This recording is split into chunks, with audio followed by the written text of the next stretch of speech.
कार्तिक माह के शुक्ल पक्ष की एकादशी को देवउठनी एकादशी, देवोत्थान एकादशी या प्रबोधिनी एकादशी आदि नामों से जाना जाता है। प्रिय भक्तों, आइए देवउठनी एकादशी व्रत की कथा को सुनते हैं। एक राजा के राज्य में सभी लोग एकादशी का व्रत रखते थे। प्रजा तथा नौकर चाकरों से लेकर पशुओं तक को एकादशी के दिन अन्न नहीं दिया जाता था।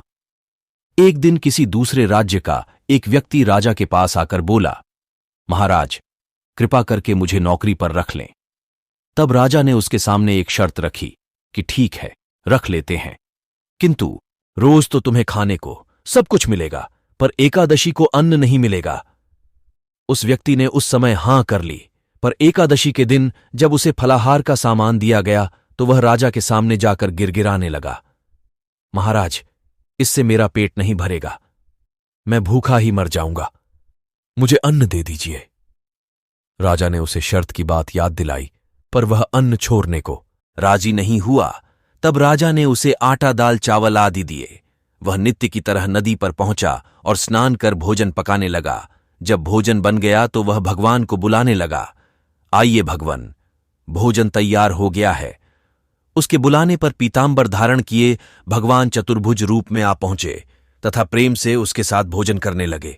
भोजन आदि करके भगवान अंतर्धान हो गए तथा वह अपने काम पर चला गया। अगली एकादशी को वह राजा से कहने लगा कि महाराज, मुझे दुगुना सामान दीजिए। उस दिन तो मैं भूखा ही रह गया। राजा ने कारण पूछा तो उसने बताया कि हमारे साथ भगवान भी खाते हैं, इसीलिए हम दोनों के लिए ये सामान पूरा नहीं होता। यह सुनकर राजा को आश्चर्य हुआ। वह बोला, मैं नहीं मान सकता कि भगवान तुम्हारे साथ खाते हैं।